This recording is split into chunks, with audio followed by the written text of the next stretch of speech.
on va parler des 10 vierges. Nous allons parler des 10 vierges.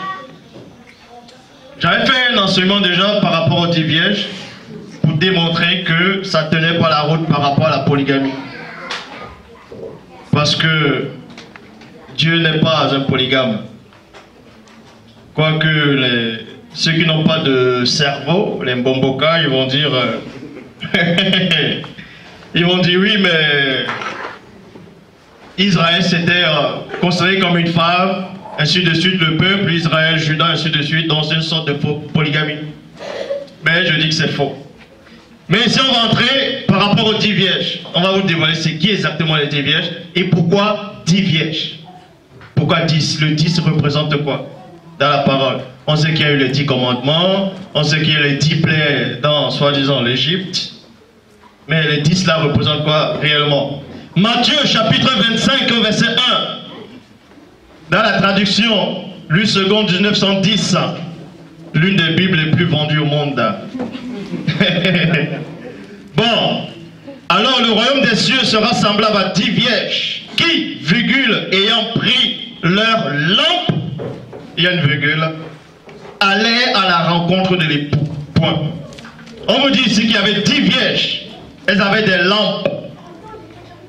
Et c'était quoi ces lampes-là? Avant d'entrer dans le mystère de la lampe, on va d'abord entrer dans le mystère du mot, de la phrase vierge.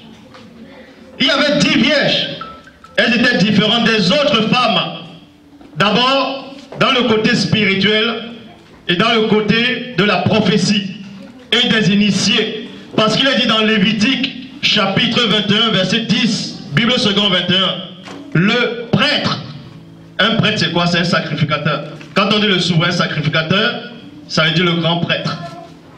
Donc vous dites ici, le prêtre qui a la supériorité sur ses frères, ça veut dire c'est un chef initié. Celui qui a sur la tête duquel a été versée l'huile d'onction et qui a été établi dans ses fonctions et habillé avec des vêtements sacrés, virgule, verset 13, on vous dit, il épousera une vierge. Mais on vous dit qu'il y avait 10 vierges. Donc ces 10 vierges-là étaient déjà par rapport à leur nature supérieures aux autres femmes, selon l'enseignement que je vais donner. Mais vierge comment? Aha, vierge spirituellement ou bien physiquement? Christ ne parle pas physiquement. On parle de la spiritualité ici. Premièrement, on vous dit que ces 10 vierges-là, elles étaient spéciales par rapport aux autres femmes, par rapport au reste du monde.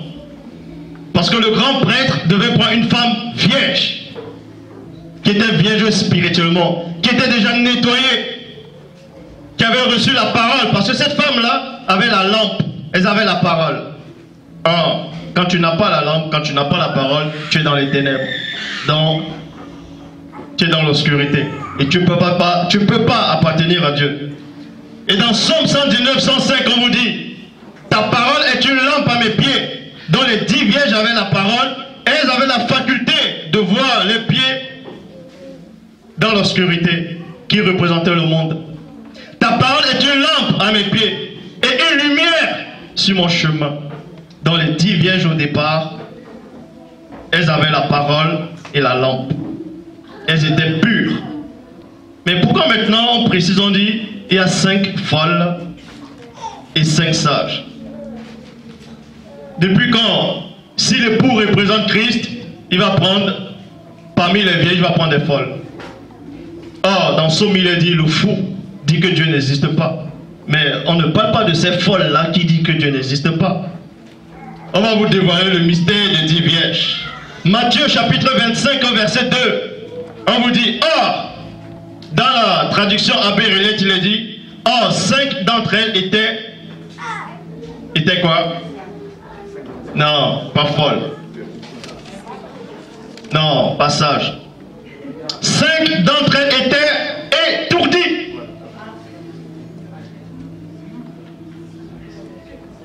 Étourdies. Et 5 prudentes. Vous devez comprendre ici que les 10 vierges il y a eu 10 commandements. Et les 10 commandements, c'est 2 commandements. Et ces 10 vierges-là, c'était 2 femmes. On va voir. Le côté spirituel et le côté charnel. C'était un combat. Parmi ces femmes-là, c'était en gros les 2 femmes représentent une seule femme qui lutte contre son côté charnel. Et on va voir plus en profondeur. Et étourdi, ça veut dire quoi? Celle qui oublie. Quand tu es étourdi, tu oublies. C'est ça. Tu oublies quoi? Tu ne peux qu'oublier quelque chose que tu avais déjà. Donc au départ, elle n'était pas ça, elle n'était pas folle. Mais elle est devenue folle, elle est devenue étourdie à un moment parce qu'elle a oublié quelque chose. Donc il y a un côté qui est oublié. C'est pour ça que Christ dit, si tu n'es ni chaud ou froid, tu penses être tiède, je te vomirai de ma bouche. Marchez selon l'esprit et vous n'accomplirez pas les œuvres de l'homme livré à lui-même. On s'adresse à 3 personnes qui forment une seule personne, qui lutte contre sa propre nature. Donc c'est une vierge qui est encore sur la terre, qui devait aller à la rencontre de l'époux. Elle avait la lampe, elle avait la parole. Mais elle luttait néanmoins contre sa propre nature. C'est pour ça qu'il est dit dans 1 Thessaloniciens 5, 23, il est dit quoi? Ouais. Et irrépréhensible lors de l'avènement. Et c'est ce qui se produisait. Il est en train de combattre. Parce que l'avènement devait arriver et devait aller à la rencontre. Donc on vous dit ici, les 5 dans Matthieu chapitre 25 au verset 3, Bible des peuples, les étourdis ont pris leur lampe, virgule, mais n'ont pas pris l'huile. Elles ont oublié l'huile. La lampe c'est la parole. Et l'huile représente le Saint-Esprit, le mundi. Donc tu peux avoir la parole, mais tu n'as pas l'esprit, ça ne sert à rien. Parce que celui qu'on nomme Satan dans cette réalité visible, il utilise la parole tous les jours. Parce qu'il n'a pas le choix. Il ne peut pas rester sans ne pas utiliser la parole. Mais sauf qu'il n'a pas l'esprit. Les pharisiens utilisaient la parole, mais ils n'avaient pas l'esprit. Et cette femme-là, un côté, avait déjà refusé, chassé l'esprit. Puisqu'elle combattait l'esprit. Quand on dit combattre l'esprit, c'est résister à l'esprit par rapport à ses mauvaises œuvres, ses penchants. Elle a oublié. Qu'est-ce qu'elle a oublié? Parce que Christ dit, priez sans cesse pour quoi? Pour ne pas succomber à la tentation. Parce que d'aller, les autres dormaient. Donc quand tu dors, tu oublies. Donc elle était étourdie, elle avait oublié l'esprit. Mais néanmoins, elle a pris la lampe. Osée, chapitre 8, au verset 14. Israël a oublié celui qui l'a fait. Israël a oublié celui qui l'a fait. Ésaïe 17, verset 10. Car tu as oublié le Dieu de ton salut. Tu ne t'es pas souvenu du rocher de ton refuge. C'est en ce moment elle a oublié. C'est pour ça qu'elle était étourdie. Elle était frappée par quelque chose, par quelqu'un. Dans 1 Corinthiens chapitre 15 au verset 34, on vous dit, revenez en vous-même, virgule, revenez en vous-même, en vous-même. C'est qui vous-même, c'est quoi? Quand tu es étourdi, tu dois revenir en toi-même. Donc, reprends tes raisons. La raison, sois conscient, il faut raisonner. Reviens en toi-même, comme il est convenable, et ne péchez point. Car quelques-uns qui ne connaissent pas Dieu, l'Oba, comme quelques-uns qui ne connaissent pas l'Oba, je le dis à votre honte. Donc vous appréciez que les étourdis connaissaient néanmoins l'Oba, mais sauf qu'elles avaient oublié le rocher du salut. Dans Matthieu 25, verset 4, on dit, mais les sages prient avec les lampes et l'huile dans des vases. Ésaïe chapitre 58, au verset 2, on vous dit, tous les jours, ils me cherchent, virgule, et ils veulent connaître mes voies. Donc, elle a repris sa raison. Elle est revenue en elle-même. Elle a pris la lampe. Elle a pris en même temps l'huile. C'est une seule femme qui représente 10 femmes. Et c'est 10 qui est, c'est deux, en fonction des deux natures. Elle a dû lutter contre elle-même. Tu vois ou pas, moi et tout. Matthieu chapitre 25, verset 5. Comme l'époux tardait, virgule, elle s'assoupire. Toutes dans les 10 vierges aussi endormies. Et pourtant, il y avait 10 qui avaient la lampe et l'huile. Mais ils se sont endormis, pourquoi? Dan aussi s'est endormi hein, quand Christ avait prié. Il a dit, tu n'as pas pu veiller avec moi au moins 1 heure. 1 heure là, ça symbolise quoi? Ça veut dire qu'il y a 1 heure précise où tu dois veiller. Si tu ne veilles pas à cette heure là, c'est fini. C'est fini. Donc, comme l'époux tardait, elle s'assoupir, toutes elles s'endormirent. Dormir ici, c'est décourager. À force d'attendre, elle s'est découragée. La preuve, il y a les gens, ils ont besoin de la parole, ils écoutent la parole, ils mettent la parole en pratique. J'arrive plus à parler. Mais, ils se découragent.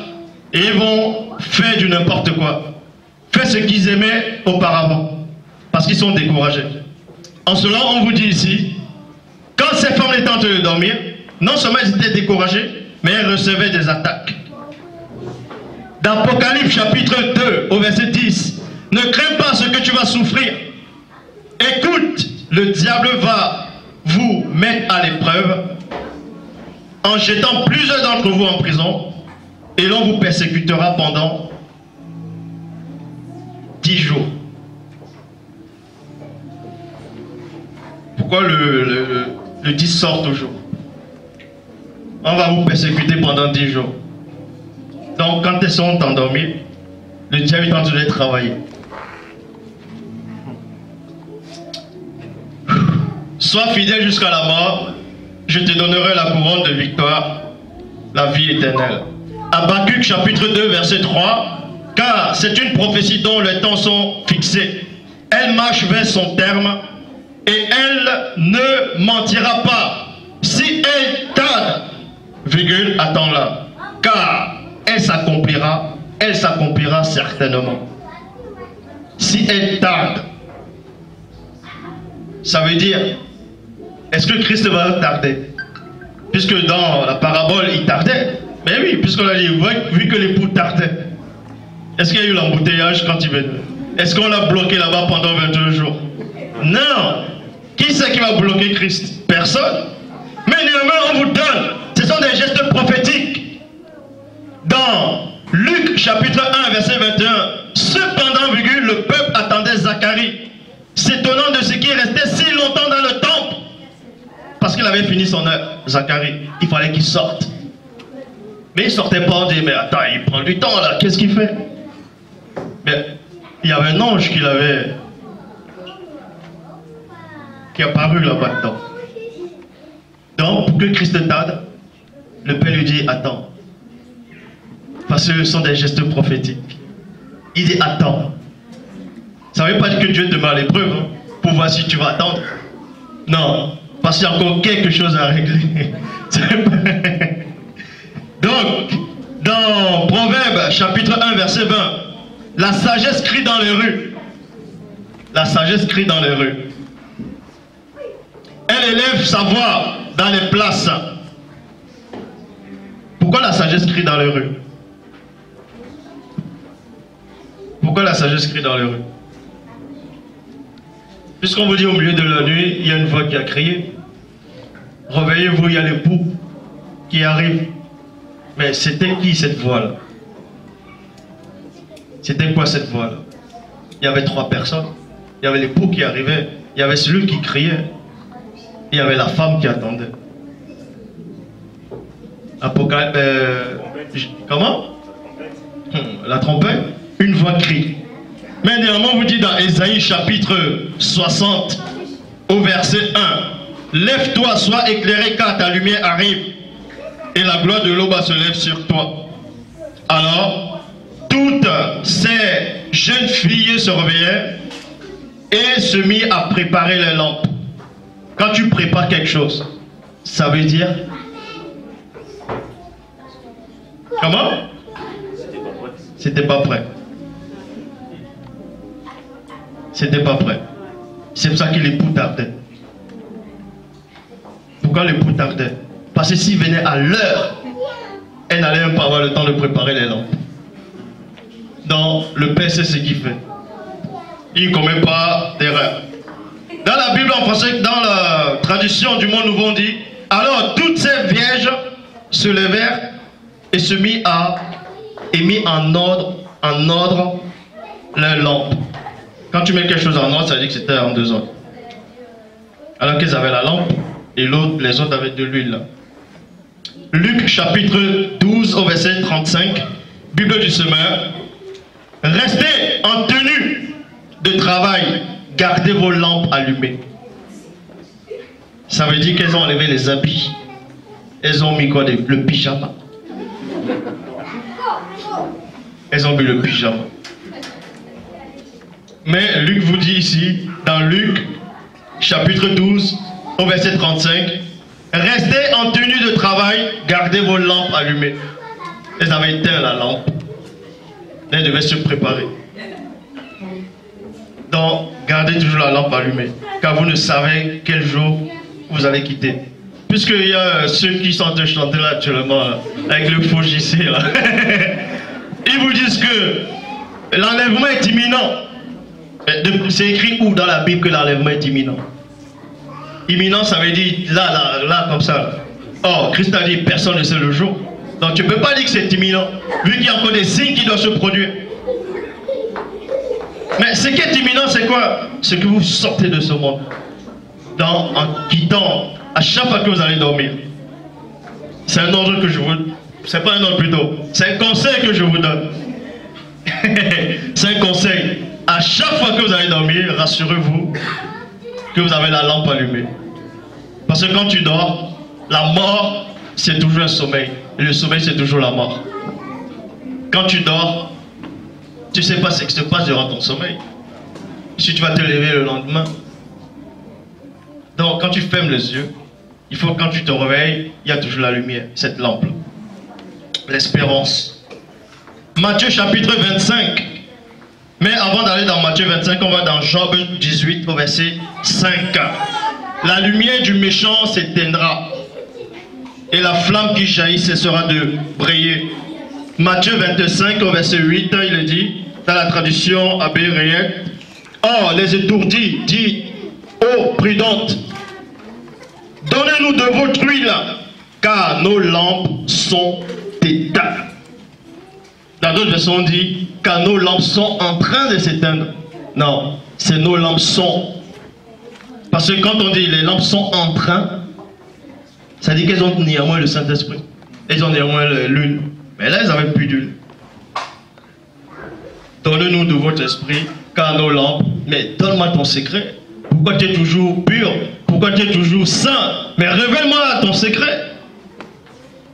En gros, quand elle disait ici, donne-nous de votre huile, c'est la nature du péché qui voulait prendre la grâce qu'elles avaient pour éteindre l'homme parfait, pour éteindre cette femme prudente. Comme ça, quand l'époux vient, elle ne puisse pas monter.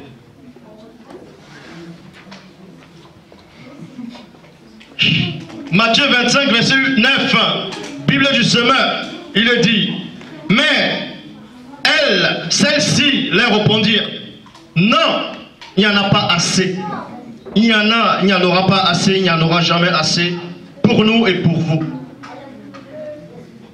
Et dit au péché, écoute-moi, le salut est personnel. Il n'y en aura pas assez. La parole dit, demandez, on vous donnera, mais là je ne te donne pas ça. Car le salut est personnel. Donc vous comprenez ici qu'il est dit, ni donner assez.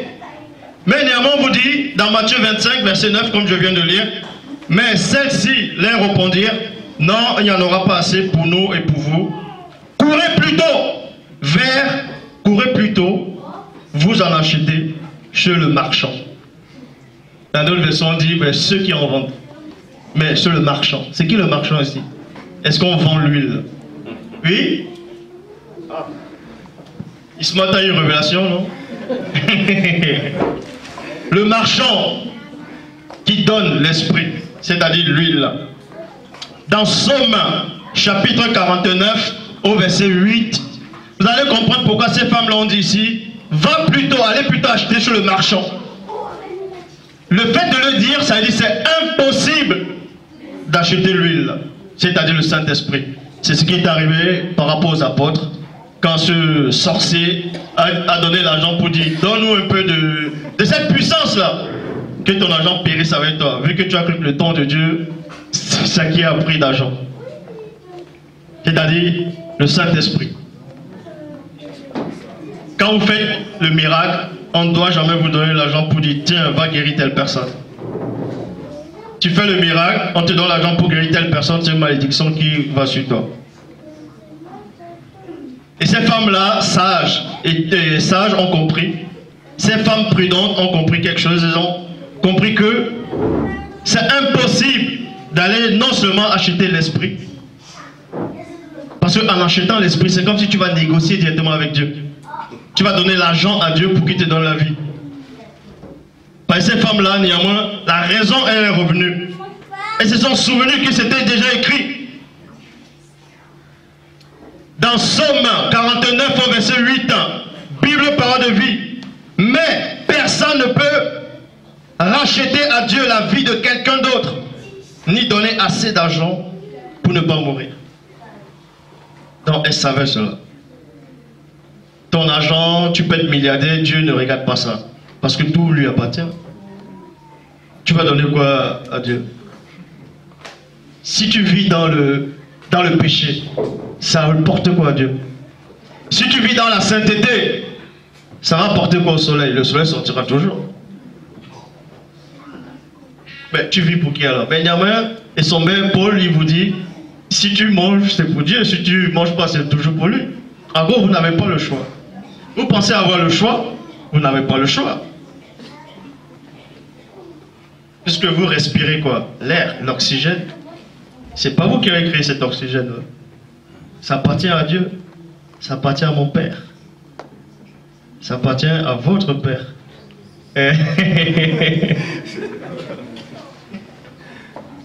Donc, dans Matthieu 25, verset 10, elle partit en chercher. Vu qu'elles sont étourdies, elles sont quand même...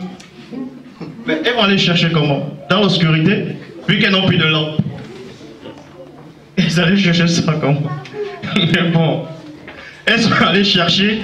Pendant ce temps, le marié arriva. Ceux qui étaient prêts entrèrent avec lui dans la salle de noces et l'on ferma la porte. Comme lors du déluge. Colossiens chapitre 1 verset 12. Rendez grâce au Père qui vous a rendu capable d'avoir part à l'héritage des saints dans la lumière. À l'héritage des saints. Les saints ici, ce sont les initiés. On s'adresse aux non-initiés graciés. Matthieu 25 verset 11. Plus tard, virgule, les autres vierges arrivèrent aussi et dirent, Seigneur, Seigneur, ouvre-nous. Verset 12. Mais il répondit, je vous le dis en vérité, je ne vous connais pas. Je ne vous connais pas. Donc, je ne connais pas l'homme charnel. Dieu ne connaît pas le charnel. Mais néanmoins, vous avez dit, mais Dieu a créé le charnel, non? Au début de la création. Qui vous dit qu'il a créé le charnel au début de la création? Il a créé le visible.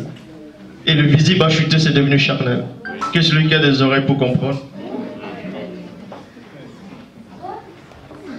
Apocalypse chapitre 21, verset 2. Vous voyez ici la queue dépasse les 10 vierges. Et le 10, c'est 2 femmes. En même temps, une seule femme. Donc, néanmoins, on vous dit dans la parabole qu'il y a 5 femmes qui sont allées voir l'époux. Et quand on entre, on ne va pas entrer dans dans la salle de noces. Vous voulez entrer ou pas? Venons dans la salle de noces. Et on voit ce qui se passe là-bas. Apocalypse chapitre 21, verset 2. Et je vis descendre du ciel auprès de Loba, la ville sainte, la nouvelle Jérusalem, préparée comme une épouse. Une épouse qui est parée pour son époux. Dans les 5 qui sont montés sont devenus une seule. Une seule. Parce que les 10 vierges, c'est une seule femme qui lutte contre sa propre nature. À la fin, la remporte de la victoire. Donc, il faut combattre. Il faut aller au-delà de l'espérance. Il faut combattre. Hein? Vous savez pourquoi la plupart n'arrivent pas? Je vous donne le secret pourquoi la plupart n'arrivent pas. Pourquoi vous trouvez que c'est dur? Quand vous avez l'impression que c'est dur, c'est parce que vous ne trouvez pas votre compte à vous. Ouais, tu vas dire, ça sert à quoi de marcher selon la loi de Dieu? La loi de Loba. Mais ça m'apporte quoi? Bon, sérieux, ça m'apporte quoi? Ça m'apporte quoi d'être saint? C'est pour plaire peut-être, on va dire à Dieu, mais toi, ça t'apporte quoi d'être saint? Ça ajoute quoi sur toi? Tu ne trouves pas ton intérêt personnel là-dedans. Mais quand tu vas marcher avec orgueil, on te regarde, les gens baissent les yeux, ça t'apporte quelque chose. Puisque tu es content, ça te fait du bien. Mais respecter la loi de Loba, ça t'apporte quoi? Ça te fait quoi? Il faut méditer sur ça. Il faut réellement méditer sur ça. C'est ça la clé. C'est la clé. J'en ai terminé. Est-ce qu'il y a...